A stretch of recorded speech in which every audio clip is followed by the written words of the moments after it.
Would you like to reduce your net fleet fuel spend by 10 to 23%? Could you use that money in other areas in your company while reducing your carbon footprint at the same time? Click the link below and learn more. Is assembly in Mexico actually nearshoring? Many try and understand the dynamics of this by pointing to one data set or the other, like the changes in Asia to West Coast back from Asia to East Coast, which began years ago and exploded during the massive backlogs in San Pedro Bay during the COVID years.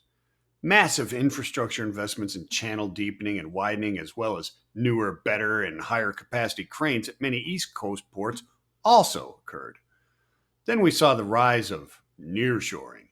At the same time, we realized a drought weather pattern in Panama, which led to the lowering of capacity moving through the canal.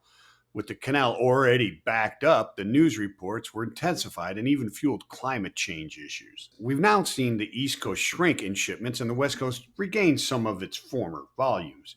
Sea Trade Maritime called it a 14% increase in the West earlier this year. The strike on the East Coast ports caused some of this movement, if not most of it.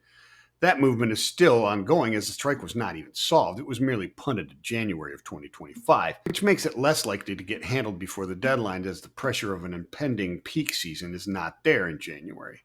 While all this was going on, the China to Mexico trade lanes grew 33% in 2023 and 26.2% in the first half of 2024. It's also no secret that cross-border Mexico to U.S. volumes have increased.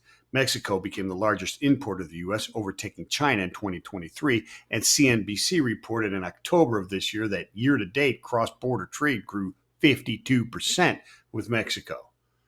Looking at the above trends and the initial reactions from the administration-elect, China reshored to Mexico.